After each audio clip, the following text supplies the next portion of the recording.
Alright everyone, so just wanted to wrap up my video.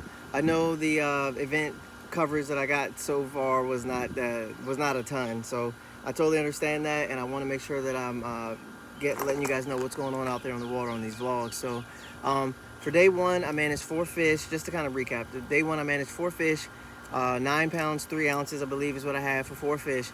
Realistically, I needed about between 13 to 15 pounds to get inside of the check line on day 2, which was definitely possible because there were some codes that caught like 17, 16, 15, 14. There was definitely some bags out there to be caught on day 1. But day 1's conditions was cloudy, overcast, windy. It was a lot going on that day, but it was definitely conducive to getting those fish to bite, a little bit better quality fish to bite. It was definitely a good day for that, which is the reason why I had a pretty good bag. I just needed one more. And in all honesty, I did lose 1 fish. Probably was about 1.5 pounds, which would have put me closer to 11 pounds, which I feel like would have been right sitting where I needed to be to then go into day 2 and have a pretty big bag. That's what I thought, but I did lose 1 fish. Unfortunate, I saw the fish. He came out of the water. The boater had the net like right there ready to catch the fish, but the fish went back in a little bit farther than what we could get out there. So it's unfortunate. It happens. It's fishing. It is what it is, man. I blamed myself for that one personally because I kind of didn't think I had a bite. Then I kind of did think I had a bite. And then I kind of didn't think I had a bite. They weren't really like chewing my baits at all. That the way I was fishing, and I'll show you guys what I was fishing. They weren't really chewing my bait. This one I was a little bit unsure, and to be honest, I was a little trigger shy because I had just lost 2 different baits in the same area. I lost the whole rigs, and I'm talking like pretty decent stuff. I just lost both rigs when I set the hook like a madman. When I set the hook, I had just lost 2 baits. Hook set ended up getting me hung up twice, and I had to snap both of them off. So when I got this bite, I was like, I don't know if I should yank on this because it was kind of one of those deals where a third retie was just going to cost me time. My boater was catching fish. We were around fish at this time. We hadn't been getting bit for a while. Then we were getting bit. So at this time, I was like, man, I was yanking on them for the first 2. And that third one, I was a little gun shy in a sense, where I didn't like just give him everything I had because, like I said, I just broke off twice. I could not afford to sit down and retie again for a 3rd time. So this one, I yanked on him, but I didn't give him everything I had, and I should have. And then by the time he came up, he got bit down, you know, a little bit deeper, shot straight up and spit the bait out, flew back in the water. You know, it is what it is. So the second time I got another fish in a very similar spot, same stretch we were fishing. That one I gave him everything I had. I was like, forget that, we going for it. And that one came in the boat. So that was day 1. And I'll show you guys what I was catching my fish on day 1. So we were fishing a little bit deeper probably than most people were out there. We were fishing a little bit deeper. And so I had to come up with a bait that could kind of work its way to the depth that I needed to try to get bit. So my first fish of the day came on this. I finally pulled this out. I had a couple different baits tied on. I was anticipating it's the river. I thought we were going to be fishing shallow. Had on my swim jig, my Senko, things like that. And the first spot we put up on, none of that stuff was going to work in this spot. So I made a quick adjustment. Relatively quick. I switched to a jabberjaw. I went to a little bit shallower one first. Then I was like, nah, I got to get down there. I got to bang the bottom. So I went to another one. And relatively soon after pitching this bait out here, this is the jabberjaw about 13 fishing, the Tweety Pie color. Relatively shortly after fishing, I'm reeling this deal, locked up on it. I said, okay. That was fish number 1. Got him in the boat, good to go. After that, my boater caught one. Good fish, a really good fish. I was like, okay, we're in a good spot. I was like, we got to be in the grass. In my brain, I'm thinking we got to be in the grass, But in this particular spot, it was a good mix of a lot of different things. So I was like, all right, bet. So then we keep reeling. I keep this bait in my hand. I made up in my mind. I'm working on a video for you guys on that. I made up in my mind that if I get bit on something in the river, until they stop biting it, I'm just going to keep something in my hand. Any tournament, river, lake, whatever it is. If I get a bite on something, I'm keeping it in my hand until they stop biting it. Or until I see a condition that's like, you're reeling a deep diving crankbait, but you see a blow up and it looks like bass. I can't keep throwing this. I have like something tied on to always lunge out there quickly if I need to. But I kept it in my hand. I made a bunch of casts, ended up getting locked up on it again, and it was a better fish. This was like a 3.5. This was a good fish, right? So the first one was like 14 inches, maybe 1.5 pounds. The next one was like a 3+. And I was like, okay, I got 2 fish. It's relatively early, feeling pretty good on the deal we're doing. Then that deal kind of stopped. It kind of stopped, and I just had those 2 fish, and I'm like, Oh boy, this is gonna be a little interesting. Kind of stopped, and that's obviously with river fishing. You know, you get the window there. We got a couple, and then it just died. So I was like, okay. So we made a couple moves. We went to another spot, blah blah blah.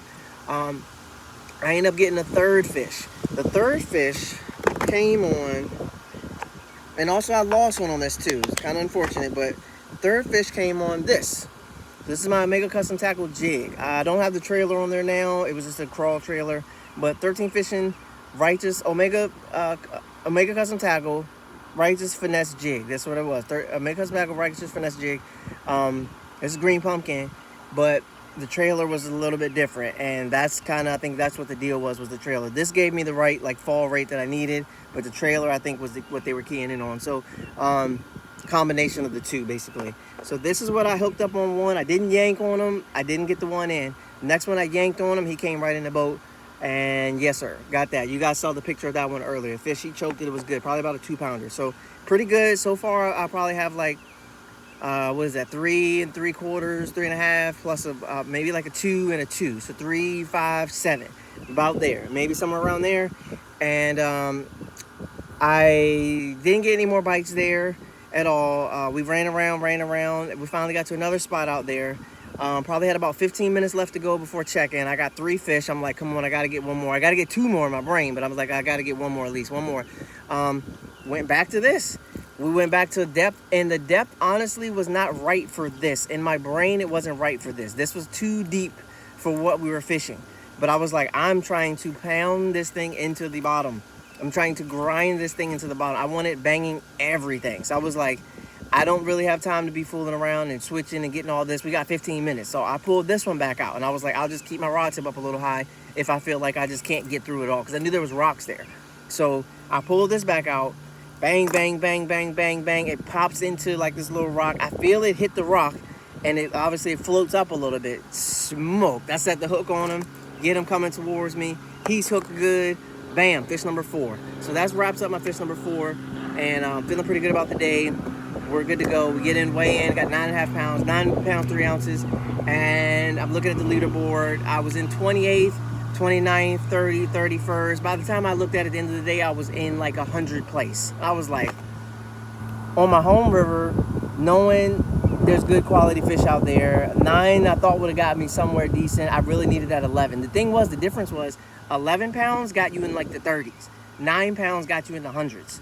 It was that close. One fish, give or take, and you went like 60, 50, 70 places. So, you know, very, very tough, but definitely manageable. Definitely like where 9 pounds didn't have me out of it. It just meant I needed a pretty decent day the next day. So we'll get into that on day 2. So way different conditions. Not clouds, not overcast. It's bright, sunny, bluebird skies. And we're fishing some stuff that I ain't never fished before in my life. And yeah, guys, I don't know. I'm not sure. I'm not sure. I really don't know what happened on that day. I can't explain it. But I did pull out a bait that I have. I've never caught a fish on this in my life, but I felt like with that bright bluebird sunny sky days, one of the tips my buddy gave me is the brighter the day, the brighter the lure. So I went with extremely bright kind of deal here, and I ended up getting bit on this, but I lost it. And I was like, oh, you've got to be kidding me. That was my one bite, probably like almost 3 hours into the tournament. I got one bite on this and nothing. So we run around, whatever the case may be. Come back to another spot. I picked up another bait, just a little finesse deal. I'm like, dude, it's so tough. I couldn't get bit on a crankbait, not a jig, not a swim jig, not a Senko, not a wacky rig. I mean, guys, I pulled out everything that I've ever caught. Not my chatterbait. I mean, I pulled up popper. Everything I've ever pulled out on the Potomac River when I went fishing on any given time on the Potomac River, I pulled out every single bait combination color. I was making up colors. Like, I was trying everything that has ever worked for me on the Potomac. I got a worm that I fish normally that's a go-to worm. Every single color I had. Like, guys, oh my goodness, man. I went through the whole thing. Couldn't get bit on nothing. Nothing at all. Finally picked up a little deal here on a little finesse worm. And basically, you just had to let it sit there. Basically, just let it sit. And when you went to pick it up, don't hop it, don't do nothing. Just let it sit. Just slowly inch up your rod, let it sit. and then like eat a sandwich, you know what I'm saying, do your taxes,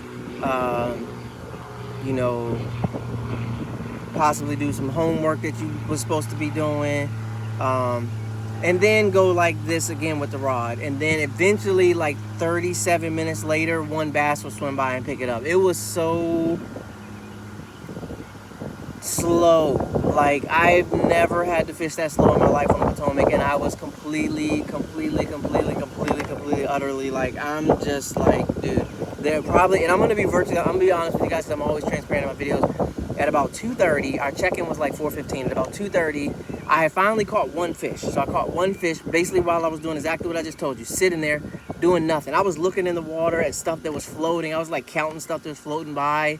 I mean, literally like doing nothing. And my bait was sitting there. I went to lift up on my rod and a fish was on. And I was like, I was holding it in my hand, sitting there just like counting sheep or something. I don't know what I was doing. And next thing I know, I lift up on my rod and I'm like, dang. I just thought it was my normal like rip it out of the grass kind of thing. Because we're fishing grass, but not what the grass I'm normally used to fishing. This was some other stuff. I don't know. So I go to pick it up and like, bam, I'm like, wait a minute, that's great. God darn, get off my pole. I'm like, get off my thing. And I'm like, whoa, like what's going on? So I yank on it and that fish comes in the boat and that's like, 2-pounder, whatever, nothing, a pound and a half, maybe.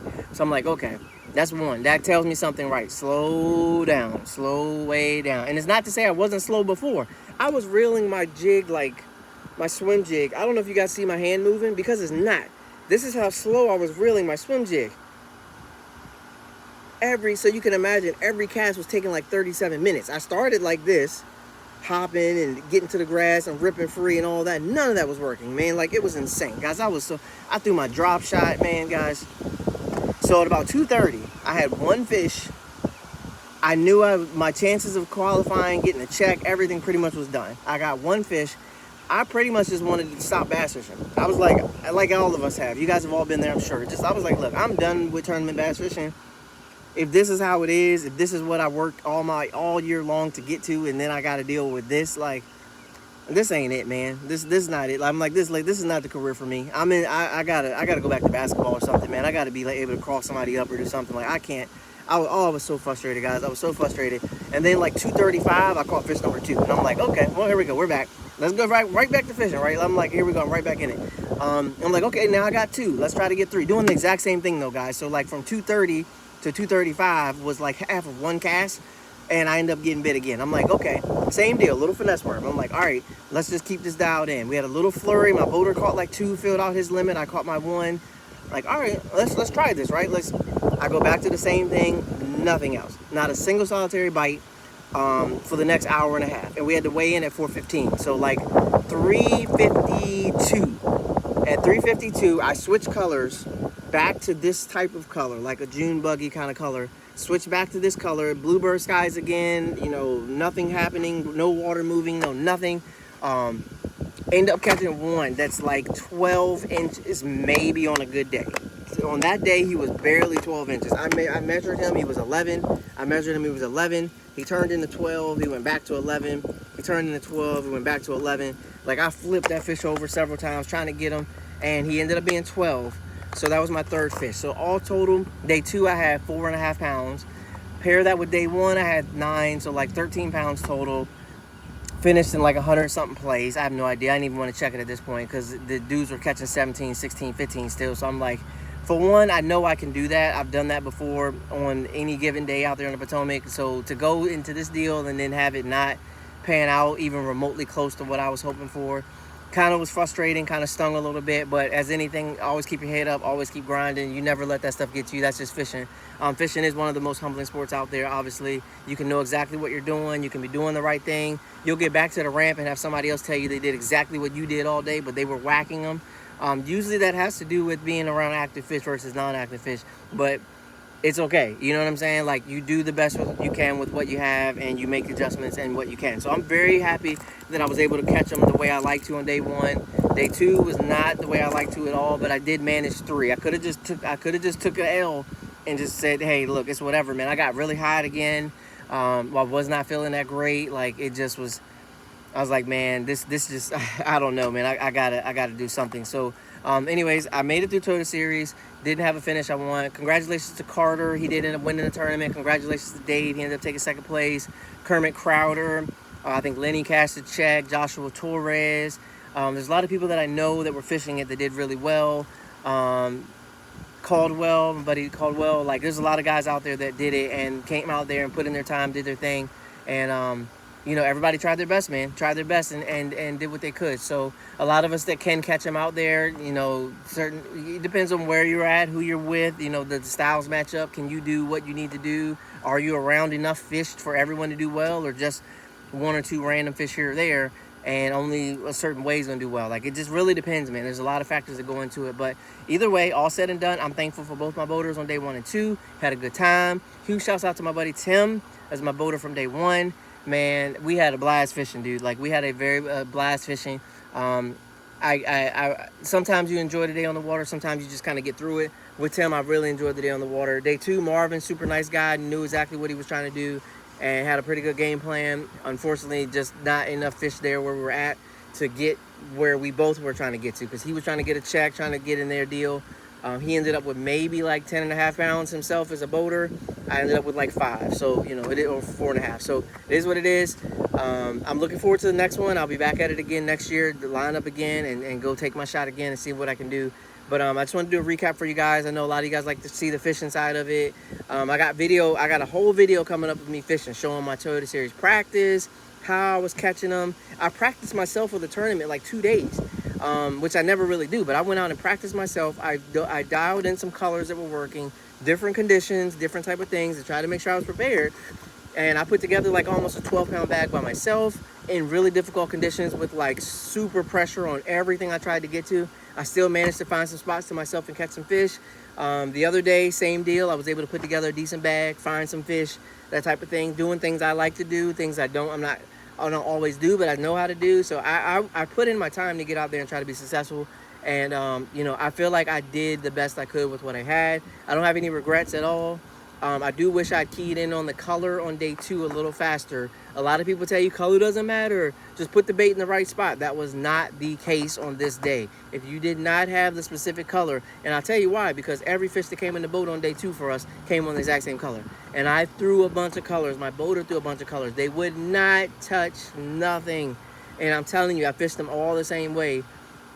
Nothing, not nada. Like, it was insane. And sometimes that's just the deal. Sometimes there's just a deal. They're just feeding on certain things. They're just looking for certain things, and you've got to be in that realm. If you're not in that realm, you're completely, utterly wasting your time. So I'm glad I got there, but I think it took me a little bit longer than it should have. I only had 1 pack of this particular color that I was actually catching them on, and I didn't know that was actually a deal out there. I figured it out, and it worked out great for me because I was able to catch some fish, but sweet Jesus, if I never have to fish that way again as long as I live, I'll be a happy man. So either way, I'm thankful for the opportunity to get out there. Again, thankful. Major League Fishing runs a great event. It was a very well-ran event. A lot of good things came out of that day. A lot of positive memories, a lot of things you can learn and take away. So to be ready for the next year. So as always, guys, I appreciate you tuning in. You guys are awesome. Thank you. Questions, comments, get in the box. Let me know what you guys think. If you fished it, I'd love to hear how you did, what you ran across. And that's all I got, guys. As always, I'll catch you guys on the next one. Peace, peace. I'm out.